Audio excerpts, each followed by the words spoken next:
ایک صحابی تھے جو حضور کو ہنسایا کرتے تھے، حضور کو ہنساتے تھے، نبی پاک کو بڑے پیارے تھے۔ اس طرح کے بھی کچھ بندے ہونے چاہیے، اس طرح کے بھی کچھ بندے۔ صحابہ کرام علیہم رضوان فرماتے ہیں جب حضور غم امت میں پریشان ہوتے تھے تو ہم منتظر ہوتے تھے کہ کبھی وہ ہنسانے والا آج آ جائے نا، دو چار باتیں ایسی کر جائے نا ہنسانے والی تو معاملہ ٹھیک ہو جائے۔ کچھ لوگ ایسے ہوتے ہیں جن کو دیکھ کے ہی چہرے پر تازگی آ جاتی، مثل تعویذ ہوتے ہیں نا کچھ لوگ، وہ جب بھی ملتے ہیں شفا ہوتی ہے۔ تو یہ حضور کے پاس بیٹھے ہوئے تھے اور ہنسانے والی گفتگو کر رہے تھے، تو نبی پاک بھی ان سے باتیں کرنے لگے۔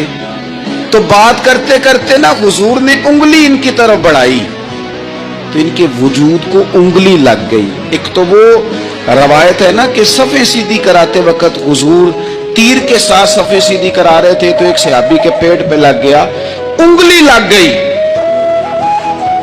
عجیب دیوانے کہنے لگے آپ نے مجھے تکلیف دی ہے، معاذ اللہ، انگلی چبھو دی، میں نے تو بدلہ لینا ہے۔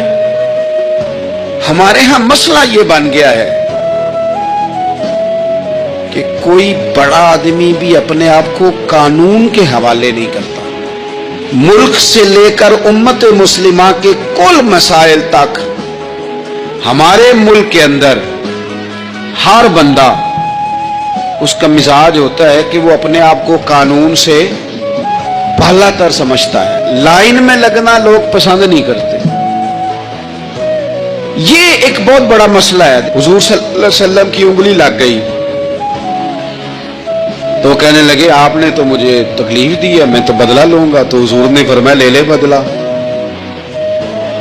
اپنے آپ کو قانون کے حوالے بڑا آدمی جب کرتا ہے تو قانون کی عزت بڑھتی ہے، قانون کا وقار بڑھتا ہے، سوسائٹی کے اندر پھر طاقت پر قانون ہو جاتا ہے۔ لیکن جب غریب آدمی